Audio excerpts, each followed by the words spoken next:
मान्यवर महानुभाव, मैं आज आपके समक्ष भारत में मूर्तिकला का विकास इस विषय पर अपनी कुछ बातें प्रस्तुत करूंगा। यह विषय अपने आप में बहुत रोचक है तथा इस विषय पर अब भी अनेक अनुसंधान किए जा रहे हैं। मैं यह प्रयत्न करूंगा कि इस विषय पर कुछ नई बातें आपके समक्ष रख सकूं। मूर्तिकला की जब हम बात करते हैं तो हम ये पाते हैं कि प्राचीनतम ग्रंथ से लेकर एक लंबी परंपरा में मूर्तिकला के विषय में अनेक विषय, अनेक तथ्य प्राप्त होते रहते हैं।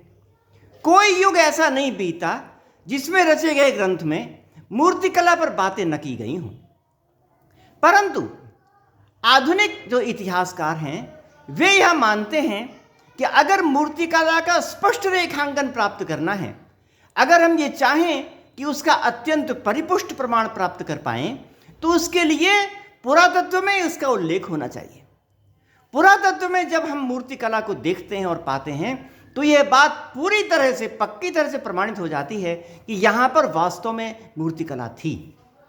तो जब तक पुरातत्व के आधार पर मूर्तिकला की बातें प्राप्त नहीं हो सकी थीं, तब तक विश्व के विद्वानों में संदेह था कि यह मूर्तिकला कब से प्रारंभ हुई, कितनी प्राचीन है, क्या बहुत प्राचीन तो नहीं प्रतीत होती है। अनेक इतिहासकार तो इस इतिहास को अशोक के पश्चात का रखने को तैयार थे, क्योंकि इससे पहले उत्खनन में पुरातत्व के रूप में उसकी प्राप्ति नहीं होती है। परंतु एक टर्निंग पॉइंट आया जबकि मोहनजोदारो और हड़प्पन संस्कृति की खुदाई हुई और उस एक्सकेवेशन में बहुत सी नगरीय संस्कृति का प्रमाण प्राप्त हुआ और उस नगरीय संस्कृति के अंतर्गत अन्य अनेक प्रकार की मूर्तियां जो कि धार्मिक और सामाजिक सांस्कृतिक रूप से संबंध रखती हैं, उन सब का समावेश उस प्रकार की मूर्तियों प्राप्त हुआ। तब से लेकर पूरे विश्व के विद्वानों में यह अवधारणा बनी कि जो प्राचीनतम वेद और उस समय का जो काल है, तब तक अवश्य ही मूर्तिकला पक्की तरह से स्पष्ट रूप से विराज गई होगी। आर.सी. मजूमदार जैसे इतिहासकारों ने लिखा कि यह एक टर्निंग पॉइंट था और उसके पश्चात विश्व के विद्वान सदा सभी यह मानते हैं कि ईसा पूर्व 3000 वर्ष पूर्व तो अवश्य यह कला वर्तमान रही होगी। यह उनका कथन है, यह कम से कम बताया गया है कि इससे पूर्व तक तो अवश्य ही वर्तमान रही होगी। इस प्रकार की अवधारणा पूरे विश्व में विकसित हो गई और हम देखते हैं कि वहाँ पर अनेक प्रकार की मूर्तियाँ उपलब्ध हुई।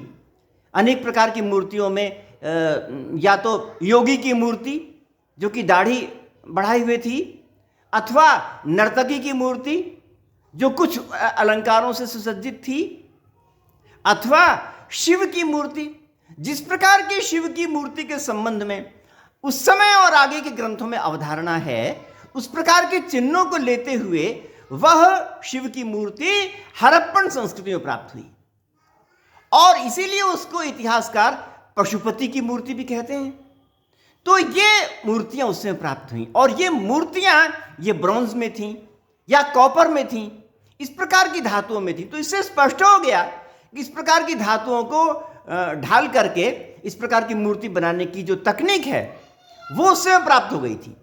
और क्योंकि ये चीज़ें यानी तांबा और इत्यादि की जो चीज़ें वो पेरिशेबल नहीं थी, इसलिए वो अभी तक सुरक्षित रह सकें। तो इस प्रकार से सिद्ध होता है कि जो अपनी प्राचीन मूर्तिकला है उसकी जो कालखंड है वो अत्यंत प्राचीन से जाता है। और जब हम हड़प्पन संस्कृति में इस प्रकार की मूर्तियों को देखते हैं तो उसको टैली करने के लिए वेदों में जो शिव की वर्णन आए हैं अथवा उनके जो विशेषण प्राप्त हुए हैं, उनसे वह मूर्ति का जो आकार है वह अपने आप में पूरी तरह से संगत हो जाता है। वेदों में तो कहा गया है कि नमो भवाय च, रुद्राय च, नमः शर्वाय च, पशुपतये च, इस प्रकार कहा गया है। उन सबको नमस्कार किया गया है और इसके साथ साथ नमो नीलग्रीवाय, नमः शितिकंठाय च भी कहा गया है। इस प्रकार जो आगे के कालखंड में, महाभारत के युग में या पुराणों के युग में, जो नीलग्रीव या शितिकंठ की जो अवधारणा बहुत विस्तार से विकसित हुई, उसका जो ये नाम है वो पहले ही यानी वेद में प्राप्त होता है। तो इस प्रकार की मूर्ति विकसित हो गई थी, इसके हमको सुपुष्ट प्रमाण प्राप्त हो जाते हैं। और वेदों में जो हम ढूंढते हैं और उसके पश्चात के ग्रंथों में ढूंढते हैं तो पता चलता है कि वर्णन तो बहुत ज्यादा है। वर्णन विभिन्न प्रकार की मूर्तियों को प्राप्त होते हैं। तो हड़प्पन संस्कृति के जो मूर्तियां हैं, उनके आधार पर जब हम वर्णनों की बात करते हैं तो ये पाते हैं कि वर्णन भी उस प्रकार के सत्य रहे होंगे, उस प्रकार की मूर्तियां रही होंगी, तभी इस प्रकार के वर्णन मौजूद हैं। तो उन प्रकार की मूर्तियों को बनाने के लिए जो तकनीक की आवश्यकता है, व्यवसाय की आवश्यकता है, कुशल जो कारीगरों की आवश्यकता है, उसका भी वर्णन वेद में किया गया है। वेद में जो तक्षा अर्थात लकड़ी पर काम करने वाला, लकड़ी पर जो कार्विंग करने वाला जो है, उसको एक विशेष नाम दिया गया तक्षा। और यजुर्वेद में तो एक अध्याय में बहुत ही इंटरेस्टिंग रूप से जितने भी व्यवसाय थे उनके नाम और उनका वर्णन उपलब्ध हुआ है। और उसमें ही एक अन्य व्यवसाय का नाम है कर्मार, और उसका अर्थ लोहार होता है। तो लोहे का काम करने वाला, लकड़ी में काम करने वाला इत्यादि के विवरण उसमें उपलब्ध होते हैं। तो इस प्रकार से हम देखते हैं कि इनके काम करने वाले लोग भी उपस्थित हो गए थे। और हम वेदों के विवरण की जब बात करते हैं तो पाते हैं कि इस प्रकार की चीजें वहां पर उपलब्ध अवश्य हुई होंगी। एक वर्णन में कहा है, वेद का एक मंत्र है, आयसीम जंघाम विष्पलायै अधत्तम। उसका अर्थ है कि विष्पला को लोहे की जो लौह त्राण होता है उसको लगवाया। यानी विष्पला युद्ध में कुछ जख्मी हो गई थी तो उसके पैरों को काटना पड़ा। काटने के पश्चात जैसे आजकल प्लास्टर लगाया जाता है और चलने योग्य बनाया जाता है, उसी प्रकार से विष्पला की टांगों में लोहे का लौह त्राण लगा दिया गया।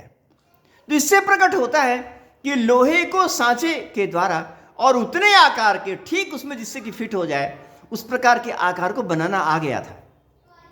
तो लोहे की जब चीजों को ढलवा बनाना आ गया हो तो ये स्पष्ट हो सकता है कि ये चीज मूर्ति में भी लागू हुई होगी। इस प्रकार से मूर्ति में भी लागू हो सकती है, बात अपने आप में परिपुष्ट होती है। वेदों के अन्य बहुत से प्रमाण हैं जिससे कि हमको मालूम चलता है कि यह मूर्ति कला उस समय विकसित हो गई थी। बहुत एक इंटरेस्टिंग मंत्र आपके सम्मुख रखता हूं, और वो मंत्र है, क इमं दशभि ममेन्द्रम क्रीणाति धेनुभि। क इमं दशभि ममेन्द्रम क्रीणाति धेनुभि। अर्थात ऐसा कौन है, वामदेव गौतम नाम के ऋषि कह रहे हैं, वामदेव गौतम ऋषि कह रहे हैं कि ऐसा कौन है जो कि इस इंद्र को 10 गायों के बदले में खरीद ले। इमम इंद्रम, इस इंद्र को, दशभि धेनुभि, 10 गायों से खरीद ले, ऐसा कौन है। तो ये जो चीज है वो निश्चित रूप से मूर्ति के लिए ही है, क्योंकि मूर्ति जो कि सामने रखी है उसको कौन खरीद ले, ऐसी बातें आ रही। तो इस प्रकार से उसकी मूर्ति भी बन गई थी, उनकी मूर्ति का प्रचलन हो चुका था, ये प्रकट होता है। और उसके पश्चात उसके अगले चरण में कहा है कि यदा वृत्राणि जंघनत अथैनम में पुनर्दधत। यदा वृत्राणि जंघनत अथैनम में पुनर्दधत। इसका अर्थ यह है कि जब इससे अपने शत्रुओं का संहार कर ले तो इसको मुझे फिर वापस कर सकते हैं। यानी उस समय मान्यता थी कि केवल इंद्र ही नहीं, इंद्र की मूर्ति भी अगर घर में रखी हुई है तो महान शक्ति और बल और पराक्रम को देने वाली है। इसलिए अगर इस मूर्ति को अपने घर पर रखा और उससे उनके जो शत्रु उनका विनाश हो गया, उसके पश्चात उन्हें फिर वापस कर सकते हैं, ऐसा उस मंत्र में कहा है। तो उससे ये बात स्पष्ट होती है कि यहां पर उस प्रकार की मूर्तियों का चलन हो गया था, प्रचलन हो गया था। और आगे चल करके जो एक लंबी परंपरा है उसमें तो हम देखते ही हैं कि बार बार मूर्तियों का वर्णन आता है। हमारे रामायण युग में ये कहा गया है कि जब सीता जी का वनवास हो गया तो उसके पश्चात अश्वमेध यज्ञ का प्रस्ताव हुआ और उसमें उस समय के यज्ञ करने वाले ब्राह्मणों ने ये कहा कि अश्वमेध यज्ञ तो बिना पत्नी को होता ही नहीं, पत्नी पति दोनों मिलकर ही उस यज्ञ को करते हैं, तो यज्ञ कैसे संपादित होगा। इसके लिए श्री राम ने सीता जी की सोने की मूर्ति बनवाई और सोने की मूर्ति की प्रतिष्ठा करके उस यज्ञ को परिपूर्ण किया। तो स्वर्ण मूर्ति इसका उल्लेख आया है। इससे प्रकट होता है कि इन धातुओं की मूर्ति बनने लगी थी, इस प्रकार की मूर्ति विकसित हो गई थी। आगे जो हम बढ़ते हैं, महाभारत के युग में जो हम देखते हैं तो ये पाते हैं एक बहुत बढ़िया प्रसंग है। और जब महाभारत का युद्ध परिपूर्ण हो गया था तो सबसे दुखी तो धृतराष्ट्र ही हुए, क्योंकि धृतराष्ट्र के सभी पुत्रों का वध हो चुका था। तो अत्यंत क्रोध में थे और दुख में थे, आवेश में थे। तो उस आवेश में उन्होंने कहा कि उनका मानना था कि इसमें सबसे अधिक काम तो भीम ने किया है, भीम के कारण से ये संपूर्ण जो हमारे पुत्र हैं उनका वध हुआ है। तो उन्होंने भीम को बुलाया और कहा कि वो मेरे पास आए। तो लोगों ने समझ लिया कि ये भीम को अगर बुलाया है तो ज़रूर ही उसका प्रहार करेंगे। तो इसलिए कहानी में ये कहा है कि भीम के बदले में भीम का जो पुतला है, भीम की जो मूर्ति है, उसको वहां पर उनके सामने दे दिया। और उस घटना में ये कहा है कि उससे इतने उद्विग्न थे, इतने शक्तिशाली थे कि उन्होंने उस भीम की मूर्ति को दबाया और दबा करके उसको वो लगभग पूरी तरह नष्ट जैसी हो गई। तो यहां पर भी मूर्ति का वर्णन है। तो इस प्रकार से मूर्तियों का वर्णन जो है वो अन्य अन्य विभिन्न स्थानों में अवश्य होता रहा है। और जो हम परिकल्पना की बात देखते हैं तो ये पाते हैं कि इस प्रकार की परिकल्पना तो थी। वेदों में जो हम पाते हैं तो ये पाते हैं कि ये परिकल्पना, मूर्ति की जो परिकल्पना है वो वर्तमान थी। पुरुष सूक्त में उसका वर्णन हम अभी यहाँ विस्तार से नहीं करेंगे, परंतु पुरुष सूक्त में ये महान देव को एक चक्षु, एक कर्ण उसके रूप में है, ऐसी परिकल्पना उनमें की है और उनसे विभिन्न विश्व के पदार्थ उत्पन्न हुए, ऐसा बताया। एक मंत्र में तो ये कहा है कि यस्य भूमि प्रमा अंतरिक्षम उतोदरम। एक महान देव है जिसकी जो भूमि है वो तो पैरों का विस्तार है। उस महान देव के पैरों का, पाद का जो विस्तार है वह महान भूमि ही तो है। और अंतरिक्षम उतोदरम, और उस महान देव का ये जो अंतरिक्ष है वो उस महान देव का उदर ही तो है। और दिवम यश चक्रे मूर्धानम, और जो द्युलोक है वो उस महान देव का मूर्धा ही तो है। मूर्धा अर्थात ऊपर वाला भाग ही तो है। तस्मै ज्येष्ठाय ब्रह्मणे नमः, उस ज्येष्ठ ब्रह्म को हमारा नमस्कार है। तो ये जो मैंने मंत्र आपके समक्ष प्रस्तुत किया उसमें ये कहा गया है कि उस महान देव का जो अंतरिक्ष है वही उदर है, वो जो धरती है वही उस महान देव का पैर है। तो इस प्रकार से साकार रूप में अथवा मूर्ति के रूप में अथवा एक मूर्त आकार के रूप में परिकल्पना तो उसमें हुई। और ये जो परिकल्पना है वो जो यज्ञ के ग्रंथ हैं, यज्ञ की जो प्रक्रिया है, उस यज्ञ की प्रक्रिया में वो परिकल्पना साकार रूप में आई है। सर्वानुक्रमणी में कहा है कि जो देवता हैं वो शरीरधारी हैं, विग्रहवत्यो देवता, ऐसा सर्वानुक्रमणी में कहा। उसका मतलब ये कि देवता विग्रह माने शरीर वाले होते हैं। विग्रह का अर्थ यहां पर शरीर ही है। रामायण में कहा है रामो विग्रहवान धर्म, उसका अर्थ है कि राम शरीरधारी धर्म है। अगर धर्म को शरीर के रूप में देखना हो, साकार रूप में देखना हो धर्म को, तो राम के रूप में देख सकते हैं। तो रामो विग्रहवान धर्म कहा गया वहां पर। तो यहां पर विग्रह शब्द का अर्थ शरीर ही है। तो जब सर्वानुक्रमण में यह कहा गया कि विग्रहवत्यो देवता, इसका मतलब जो देवता हैं वो शरीरधारी हैं। तो ये परिकल्पना थी, ये सोच था कि जो भी बड़े देवता हैं जिनको हम नहीं देख पाते, वो भी अदृश्य रूप से साकार रूप में उपस्थित हैं। साकार रूप तो है परंतु हमारे लिए वो अदृश्य हैं। हमारे लिए अदृश्य होने के कारण से हम उनको नहीं देख पाते, परंतु उनका किसी न किसी रूप से साकार है, ऐसी उनकी परिकल्पना थी।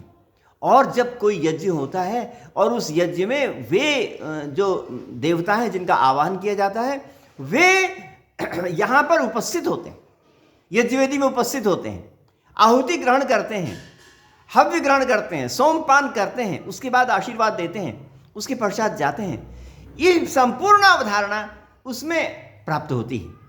तो ये जो अवधारणा है वो अन्य अनेक जो शब्द हैं उनसे प्राप्त होती है। एक बहुत बड़ा इंटरेस्टिंग शब्द आपको बताऊंगा। यज्ञ के जो पात्र होते हैं उन पात्रों में एक पात्र का नाम है अंतर्धानी अथवा अंतर्धान कटम, ऐसे पात्र का नाम है। तो अंतर्धानी का अर्थ यह होता है जो छिपने का, ढकने का कार्य करे। एक कर्टन, पर्दा जैसा था, उस प्रकार का आकार का, पर्दे जैसे आकार की वस्तु थी। तो उसमें कहा बताया गया कि ऐसा क्यों है। कहते हैं कि जब स्त्री देवता आएगी तो वहाँ पर वेदी में आने पर उनको कुछ शर्म होगी, तो उसके लिए वो अंतर्धानी को रख देना चाहिए, जिससे कि वो अपना वेदी में बैठने वाला कार्य भली प्रकार कर सकें। तो ये बात मैंने इसलिए कही आपको कि ये शरीरधारी देवता की उपस्थिति होती है, इस प्रकार की अवधारणा उसमें थी।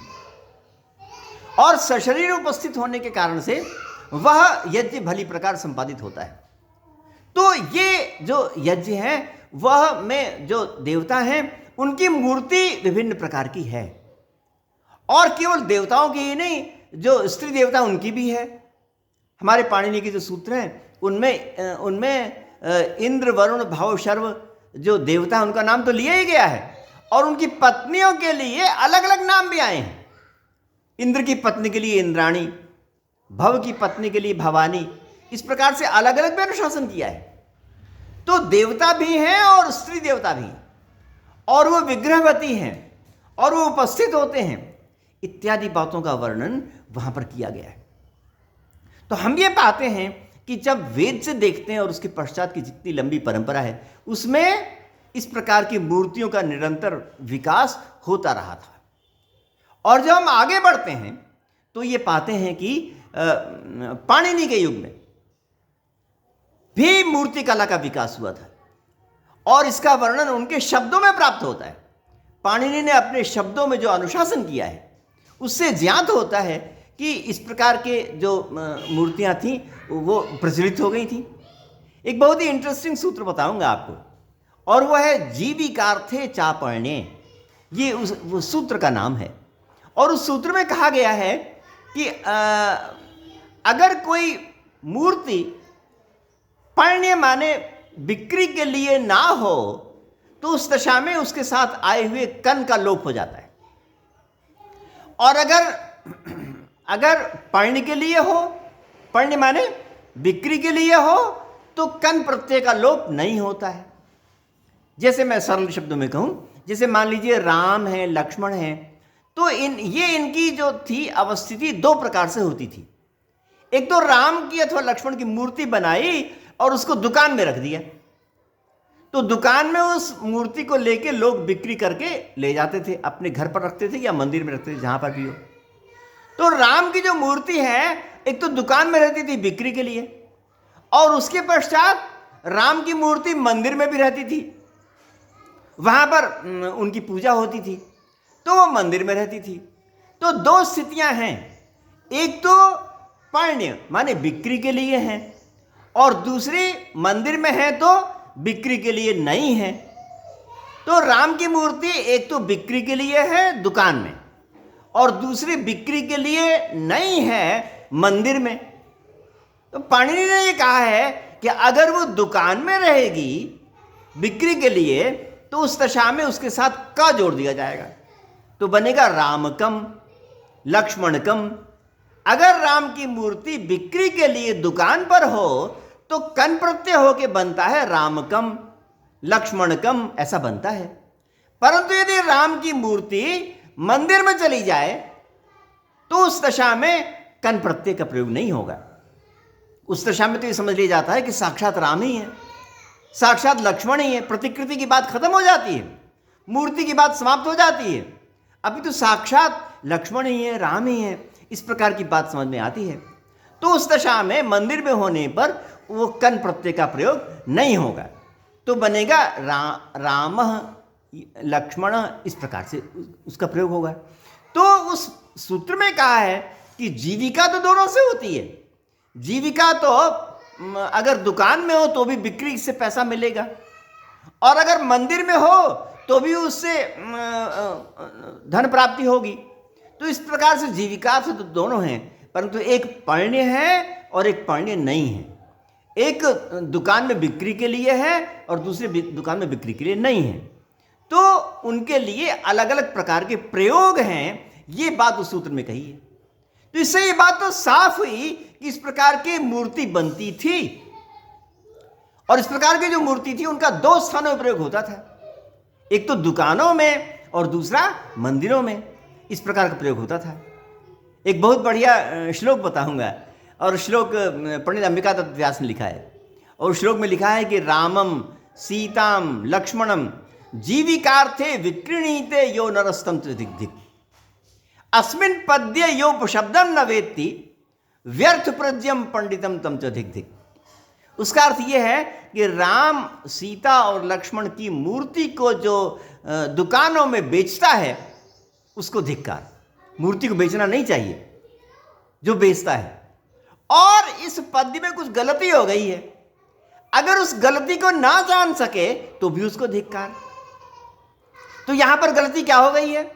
यहां पर गलती यह हो गई है कि अगर जीविका के लिए है और बिक्री के लिए है तो वहां पर कन प्रत्यय का प्रयोग होना चाहिए, तो रामकम बनना चाहिए, परंतु यहां पर कन प्रत्यय का प्रयोग नहीं किया गया, तो इसलिए यह गलती हो गई। तो इससे पता चला कि दो प्रकार के प्रयोग होते थे, एक तो रामकम और दूसरा रामम। अगर मंदिर में हो तो रामम, बिक्री के लिए हो तो रामकम, ऐसा प्रयोग होता था। तो इन दोनों से पता चलता है कि इस प्रकार की मूर्ति थी। महाभाष्य में इसका वर्णन बहुत बढ़िया किया है। उसमें कहा है मौर्य हिरण्यार्थ भी रचा प्रकल्पिता है। कहते उस जमाने में मौर्य लोग थे और उनको सोने के लोभी थे। हिरण्यार्थी का मतलब होता सोने के लोभी थे। तो उन्होंने अर्चा बना दी थी, यानी दोनों प्रकार से वो जीविका करते थे, एक तो बिक्री करके और दूसरे अर्चा करके, मंदिरों में अर्चा करके। तो दोनों प्रकार से वो सोने के लोभी उनसे धन प्राप्त करते थे। ये बात महाभाष्य में कही है। तो उससे प्रकट होता है कि दोनों प्रकार की परिस्थितियां मौजूद थीं, और उन दोनों प्रकार की परिस्थितियों में मूर्ति वर्तमान थी और मूर्तियों का नाम अलग अलग था। इत्यादि बातों से ये स्पष्ट प्रकट हो जाता है कि वेदों से लेकर रामायण महाभारत युग पुराण युग में उनकी अवस्थिति थी अवश्य, परंतु ये हो सकता है कि वो मूर्ति जो है वो लकड़ी की बनी हो या मिट्टी की बनी हो या अन्य किसी प्रकार से जो पेरिशेबल हैं, जो नष्ट होने वाली चीज़ हैं, उनसे बनाई गई हो, तो इसके कारण से वह पुरातत्व में न मिल पाई हो। परंतु वर्णन तो पूरा है, वर्णन तो अपने आप में स्पष्ट होता है। इसके पश्चात हम बौद्ध युग में आते हैं, और बौद्ध युग में मैं मूर्ति कला का जो विकास है उसको मैं एक टर्निंग पॉइंट पुनः कहता हूं। यानी मूर्ति कला के विकास में दो टर्निंग पॉइंट हुए। एक तो टर्निंग पॉइंट है जो कि मैंने सबसे पहले बताया हड़प्पन संस्कृति में था। उस हड़प्पन संस्कृति में प्रमाणों के साथ स्पष्ट रूप से उत्खनन में, एक्सकेवेशन में वो चीजें प्राप्त हो गई, तो पक्की तरह से उपलब्ध हो गई। ठीक उसी प्रकार का टर्निंग पॉइंट गौतम बुद्ध के पश्चात आया। गौतम बुद्ध के पश्चात जो मूर्तियां बनी, वो मूर्तियां ऐसी बनी जो कि पेरिशेबल नहीं थी, वो पत्थर में बनी या अन्य धातुओं में बनी, और उसके कारण से हमारे पास वो आज तक उपलब्ध है। यानी गौतम बुद्ध का जो समय आया, उस समय एक क्रांति उपस्थित हो गई। कम से कम 2-3 चीजें तो ऐसी हैं जिसमें कि क्रांति उपस्थित हो गई। गौतम बुद्ध से पहले वो चीज देखी ही नहीं गई थी, और उनके पश्चात ही वो चीज देखी गई, तो क्रांति कहना तो ठीक है। उससे पहले वो चीज थी ही नहीं, उसके बाद हुई। तो सबसे पहले कौन सी चीज नहीं थी? एक तो जन भाषा में जो बोलने की बात थी वो गौतम बुद्ध के पश्चात आई। गौतम बुद्ध से पहले जितने भी ग्रंथ हैं वो संस्कृत में और मात्र संस्कृत में ही प्राप्त होते हैं। गौतम बुद्ध के पश्चात ही ऐसा होता है कि जो ग्रंथ हैं वो हमको त्रिपिटक के रूप में या अन्य के रूप में पाली प्राकृत जन भाषा में प्राप्त होते हो।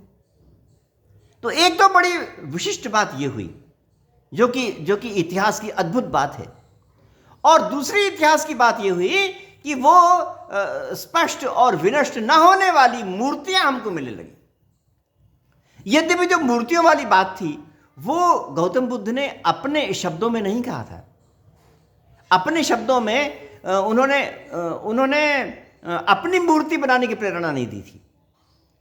उन्होंने स्मारक बनाने की प्रेरणा तो दी थी, गौतम बुद्ध के स्मारक के रूप में स्तूप का निर्माण करना।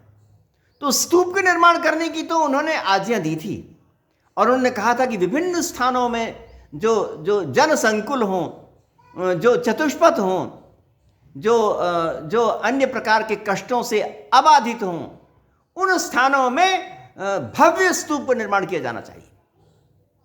तो इस प्रकार के जो स्तूप है वो भी दृश्य हैं, उनको भी हम देख सकते हैं। तो ये उन्होंने कहा था, परंतु अपनी मूर्ति बनाने के लिए उन्होंने ये नहीं कहा था। गौतम बुद्ध के प्रिय शिष्य आनंद थे और जब गौतम बुद्ध का निर्माण होने लगा तो उन्होंने पूछा कि अब आपके जाने पर हमारा गुरु कौन होगा। तो उन्होंने इसके जवाब में कहा कि अब आप लोगों का गुरु मेरे उपदेश ही होंगे और उपदेश होंगे, यानी वो काया नहीं, गौतम बुद्ध की काया नहीं, बल्कि वो उपदेशी गुरु होंगे। महापरिनिब्बाण सूक्त में बहुत बढ़िया वर्णन आया है। उसमें आनंद ने पूछा, कथम पुनः भन्ते तथागतस्य शरीरम प्रतिपद्यामहे। कथम पुनः भन्ते तथागतस्य शरीरम प्रतिपद्यामहे, अर्थात अब हम आपके शरीर को किस प्रकार प्राप्त करेंगे, अब हम आपके शरीर को किस प्रकार देखेंगे, किस प्रकार पूजा करेंगे, किस प्रकार सत्कार करेंगे, ये प्रश्न है, कैसे होगा। इसके जवाब में उन्होंने ये कहा कि अव्याकृता तुभ्यम आनंद भवथ शरीर पूजायै। शरीर पूजा के लिए हमारा जो ये शरीर है वो अव्याकृत रहेगा, वो स्पष्ट नहीं होगा, वो निर्वाण को प्राप्त हो जाएगा, इसलिए वैसा नहीं रहेगा। तो अव्याकृत रूप ही रहने दो उसको, परंतु उपदेश जो है वही व्याकृत रहेंगे, वही श्रवण में आएंगे, उनको रहने दो। तो इस प्रकार के उनके जो ये निर्देश था उसका परिपालन किया गया। तो गौतम बुद्ध के पश्चात जितना भी एक इतिहास आगे चलकर आया उसमें गौतम बुद्ध की मूर्ति प्राप्त नहीं होती है। यानी गौतम बुद्ध से लेकर कम से कम 200 वर्ष का जो इतिहास है जिसको हम हीनयान कहते हैं, उसमें गौतम बुद्ध की मूर्ति प्राप्त नहीं होती। स्तूप बने और उन स्तूपों में उनकी मूर्ति नहीं रखी गई, उनके चिन्ह रखे गए। यानी उनके समकालीन भरूच स्तूप है, और भरूच स्तूप अपने आप में विलक्षण और सम्माननीय इसलिए है क्योंकि वो सारनाथ के समकालीन है और सांची के समकालीन है, और इसीलिए विश्व प्रसिद्ध हो चुका है वह। और इस पूरे भरूच स्तूप में सैकड़ों कलाकृतियां हैं, परंतु उसमें एक भी जगह कहीं पर भी गौतम बुद्ध की मूर्ति नहीं रखी हुई है।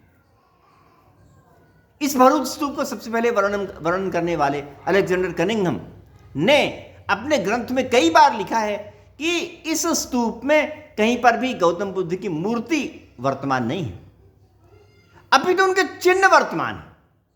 चिन्ह कैसे? श्री चरण के रूप में, अथवा उनका चूड़ामह अर्थात चोटी के रूप में, अथवा उनके अन्य किसी अलंकार के रूप में चिन्ह वर्तमान है, परंतु उनकी मूर्ति उपलब्ध नहीं है। इस प्रकार से उनके निर्देशों का परिपालन करते हुए 200 वर्ष तक तो उनकी मूर्ति बनी ही नहीं, और 200 वर्षों तक उनके जितने उपदेश हैं सब पाली प्राकृत इत्यादि में लिखे गए। परंतु 200 वर्ष के पश्चात एक पुनः क्रांति हो गई और उस क्रांति को कहा जाता है महायान।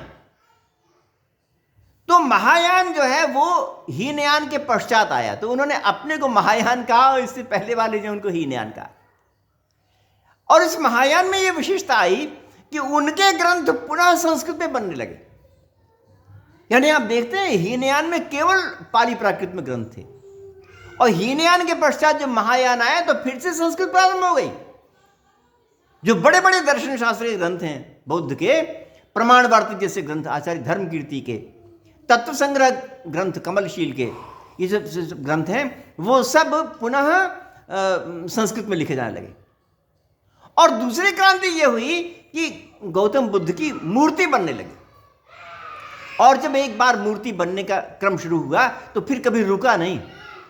वो अपने इस देश में और सीमा प्रांत में, और सीमा प्रांत के पश्चात सुदूर अन्य विदेशों में भी उसकी ख्याति फैलती रही, और बड़ी बड़ी जगहों पर वो चीज़ों को निरंतर नया बनाया जाता रहा। ये मूर्तियां उपलब्ध होती हैं। गौतम बुद्ध की जो मूर्तियां हैं वो यहाँ पर स्तूपों के पश्चात अन्य जगहों पर प्राप्त होती हैं, और सबसे बड़ी मूर्ति तो अफगानिस्तान में बामियान प्रांत में प्राप्त हुई। यानी यहां पर सबसे बड़ी नहीं, बामियान प्रांत में प्राप्त हुई। इससे पता चलता है कि कितनी दूर दूर उस प्रकार की मूर्तियों को प्रसार हुआ था। सबसे विशाल और बड़ी मूर्ति वहां पर प्राप्त हुई, सबसे विशाल मूर्ति वहां पर प्राप्त हुई है। इससे पता चलता है कि उनके इसका प्रसार बहुत दूर दूर तक हुआ, और उनके मूर्ति जहां जहां पर है उसको देख के भी पता चलता है, और शब्दों से ही पता चलता है। शब्द जो विकसित हुए हैं, शब्द जो हैं, फारसी भाषा में जो मूर्ति है उसको बुत नाम दिया है, और ये जो बुत शब्द है वो बुद्ध से निकला है, बुद्ध का परिवर्तित रूप है। तो बुद्ध का जो परिवर्तित रूप है बुद्ध शब्द, जो कि प्रतिमा अथवा मूर्ति के अर्थ में है, वह शब्द भी ये बताता है कि वहां पर भी इस बुद्ध से प्रेरणा लेकर के मूर्तियों का विकास हुआ। तो एक बहुत बड़ा टर्निंग पॉइंट है, बहुत बड़ा क्रांति आ गई, ये हम कह सकते हैं। और उसके पश्चात तो हिंदू देवी देवताओं में भी और अन्य जगहों में भी कभी भी इस मूर्ति का प्रसार रुका नहीं, निरंतर तीव्र गति से विभिन्न स्थानों में बढ़ता रहा। और उसके पश्चात जितना भी बढ़ा है, यानी शुंग युग में और कनिष्क युग में और गुप्त युग में, और उसके पश्चात पूरे देश में, देश के बाहर भी जितना भी मूर्तियों का प्रसार हुआ वो हमें प्राप्त होता है, वो वर्णनों में भी प्राप्त होता है और उत्खनन में भी प्राप्त होता है। तो हम इसके पश्चात यानी मौर्य युग के पश्चात जो मूर्तियों का प्रसार किस प्रकार हुआ उसको हम आपके समक्ष अगले अंक में प्रस्तुत करेंगे।